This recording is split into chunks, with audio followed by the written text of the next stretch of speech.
everybody, it's Hen and Lon. And today we are back with another episode of Chop It Up. Chop it up. Chop it up. Chop it up, y'all. So today we are back with another episode of Chop It Up. We're so excited to be filming another episode for you guys. The emails just keep coming in and they are getting crazier and crazier. They are pretty wild. So y'all know what we do. We read the email and then we get right into it. So let's not waste no time. Lon, let's get into this email real quick. All right. So this email says, I've been with my boyfriend for almost 14 years now, and I met him when I was 18 and he was 27. I'm now 33 and he is 42. I always dated older guys, and honestly, we have definitely grown up together. We currently live together and have our share of ups and downs, but we always seem to come back to each other. In the beginning of our relationship, he cheated twice and took me through some emotional stress. We broke up twice, but I came back because I loved him and honestly thought I couldn't do better. After finding myself and building my self-esteem, I returned to our relationship only to find he indeed had gotten better. He didn't cheat, showed me affection, consistently did everything a man should do. He even asked me to marry him, and I said no, I wasn't ready. Without realizing it, I was still holding on to the hurt from his past mistakes, and with my new self-confidence, I began cheating. We broke up twice due to cheating and we broke up twice due to my cheating and a failure to be a good woman, just as we did when he was cheating. We ended up back together. Now that we've been together for 2 years, it seems like it's just not working. He never takes me out. Even when we are home together, we are in separate rooms. We barely talk. We split bills and operate as individuals, not as a team. We don't do anything as a couple, and every time I try, he refuses. What in the world? Only time we get along is when we are intimate. We still love each other, but we don't trust each other. Every time we try and talk about it, he wants to only dwell on my past indiscretions and won't own the things that he has done. I asked him about marriage, and he says it's not an option anytime soon, due to our trust issues, but says if I give him a baby, he will marry me. He is crazy. I absolutely refuse to have a child outside of marriage, and especially with our relationship being so iffy. As much as I know we love each other, should we fight to rebuild? Do you guys have any suggestions on how to go about rebuilding our relationship and trust?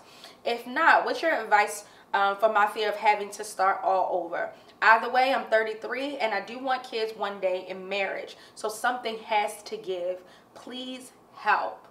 Wow, this was loaded. This was loaded. This is a mess. So let's back this up, summarize this. It's a lot going on here. It is a lot. So he cheated on her. I know. He cheated on her. Twice. Twice. Maybe a few times. She said some emotional stress. They started to rebuild things. She got her confidence back. She winded up cheating on him. So then it's now 2 years later since the last cheating incident, and things are not what they're supposed to be. Like she said, they're in separate rooms. They barely talk. They only get along when they're intimate. And her very first question to us, let's see. As much as I know we love each other, should we fight to rebuild? And I'm honestly kind of torn here. I'm not really sure, because it's like, if y'all were cheating on each other for, I don't know how many years this has went on. I know it's been 2 years since the last cheating incident, but if y'all been cheating on each other on and off, why y'all even still together? Obviously, you guys aren't finding whatever it is that you want in your relationship, and that's why you're going to go look elsewhere. So like, what is it that you're actually holding on to? I know you said that you guys have been on and off for 14 years, and sometimes when we're in those type of on and off relationships, we get comfortable and we honestly get used to that on and off pattern, and that's how we slip into those comforts. So you said that you guys have been together for 2 years. Since the last incident, you guys are living with each other but not speaking to each other, in the same house but never in the same room. That doesn't make any sense to me. When I was reading that, it kind of sounded like a roommate style situation. Because you guys are so old, I would really sit down, have a talk with them, and figure out, he said marriage is not an option on the table. If he doesn't really foresee marriage in you guys' future, you guys should probably just go your own separate ways.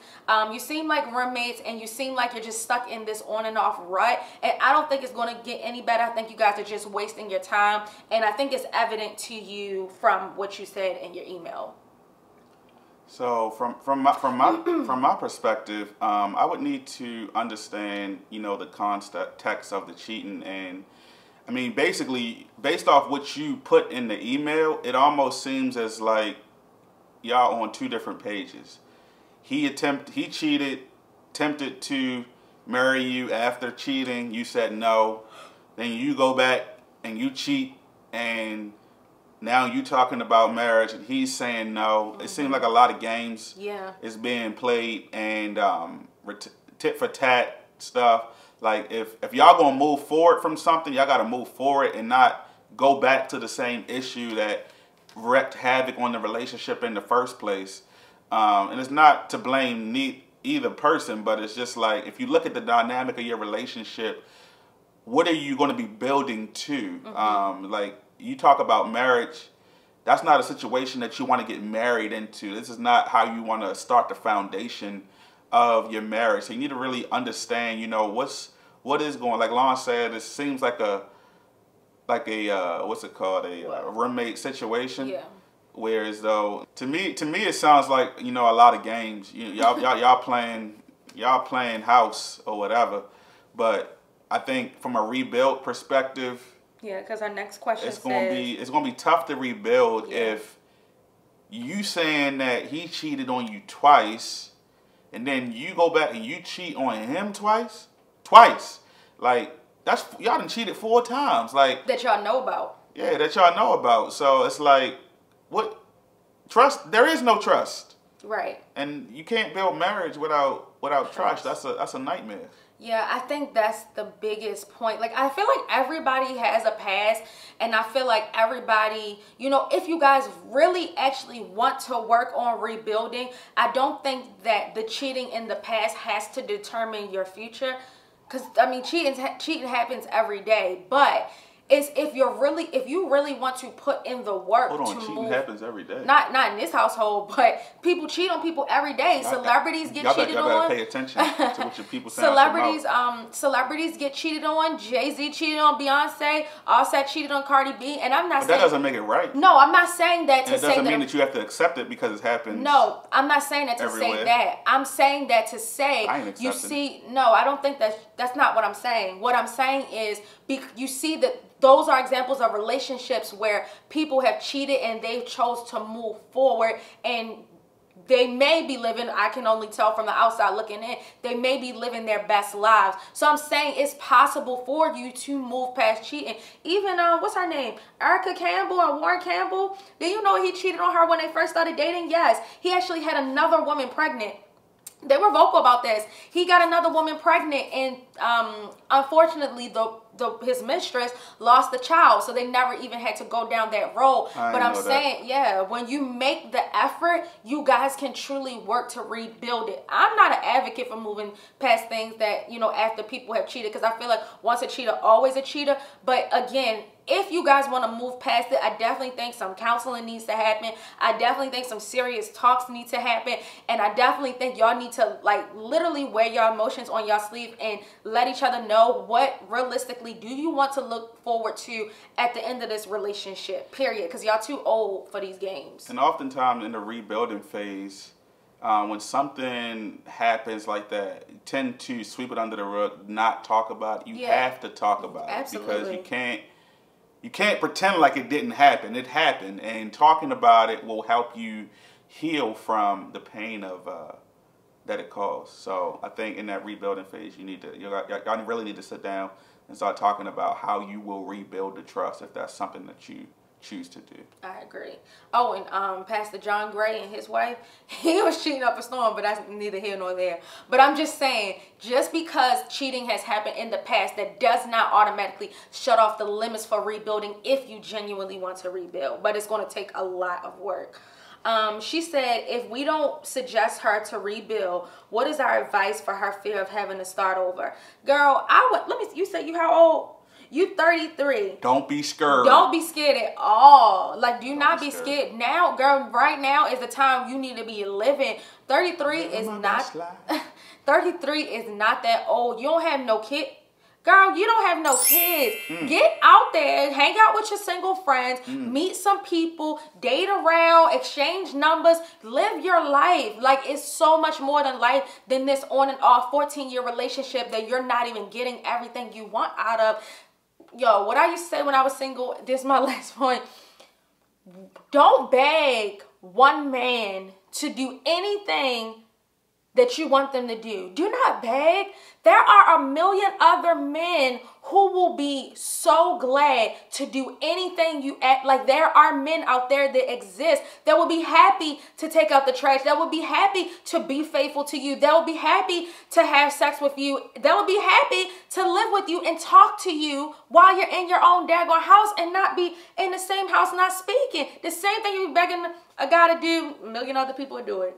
I'm just saying, don't be afraid to start over. Go ahead. That was my old lawn coming out. There's a million guys that go do the laundry. Yeah. Just like me. Yeah, you gotta figure out what you're willing to accept and what you're not. And certain things are not negotiable. You can negotiate taking out the trash. You can negotiate taking out the laundry, but you're not going to negotiate being faithful. Period. Yeah, and I wasn't negotiating having a wife that could cook. Hey, yo. That was not up for a negotiation. But here's the key. A lot of people, once you get into the 30s, this is just based off what I've seen, they have the fear of loneliness, right? And that fear causes you to settle for things that you don't necessarily have to tolerate. Now, if you think about it, right, marriage is supposed to be long-term. Marriage is supposed to be eternal, right? Why would you want to put yourself in something that you are getting eternally dissatisfied and disappointed, right? So take whatever emotions that you're going through right now and eternalize it and say, hey, this is what I have to expect every day.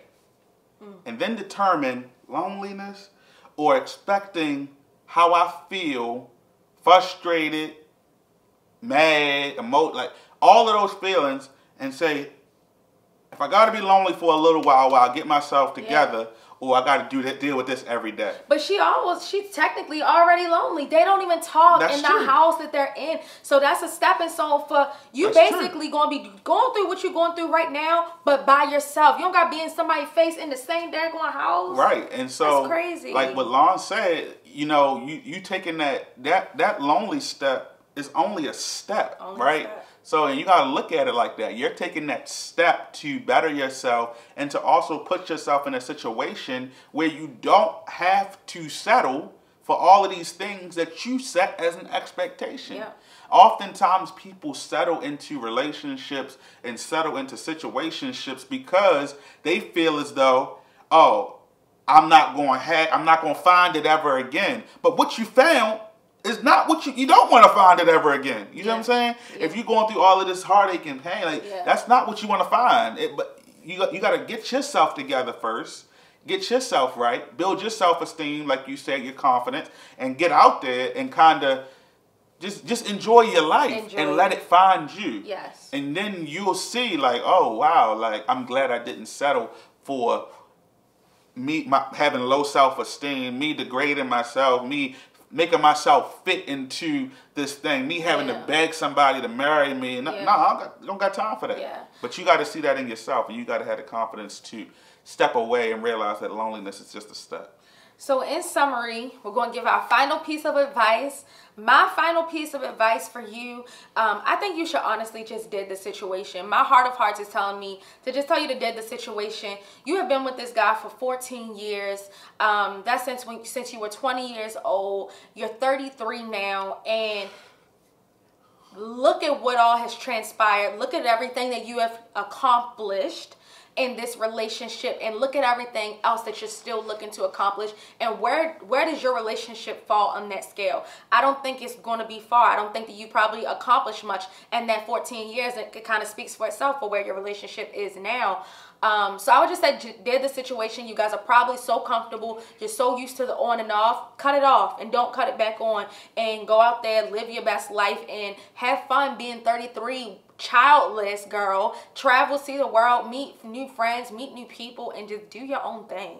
What advice you got, babe? So everything Lon said, and the thing I will add to that is, oftentimes in your email you said a lot of times that we love each other. Yeah. And you kept reinstating that. Now, and what I was going to say is, going into a marriage, the key thing is it's great to love each other, right? Yeah. But you also got to be in love with each other. And you don't want to start a marriage without being in love, because there are times that's going to come down the line where you might fall out of love, and you'll have to, what? No, these are some good words. You're going to fall out of love, and you have to kind of rely on that relationship to build you back up get back in love, right? So you don't want to start the marriage being out of love and then expecting to go back in love. That's backwards. You need to start in love each other. It's okay to step away from something when you love somebody, but you're not in love with them, especially if you ain't married. But once you're married, you got to in love, out of love, figure it out, and still proceed. So, I mean, I would say if you feel right now that you love this person, but you're out of love with them as well, then don't waste your time rebuilding. Step away, rebuild yourself, and find somebody who you can fall in love with and actually love them for who they are and for how they treat you and what they do for you. So make the right decision, and we will catch up with you HL family members on the next episode of Chop It Up next week at 7 p.m. If you're not already subscribed, go ahead and click that subscribe button. Follow us on Hen and Lon on the Instagram page, and click the like button. And so don't forget, if you want to be featured in Chop It Up, then all you have to do is send us an email submission. Sometimes if you guys are wondering how we're reading these emails, you have to email us. All of the contact information and what you can say and stuff like that is right in the description box below the video. So make sure you check that out if you want to be featured on the next episode of Chop It Up. Chop it up. Chop it up. Chop it up, y'all. Peace.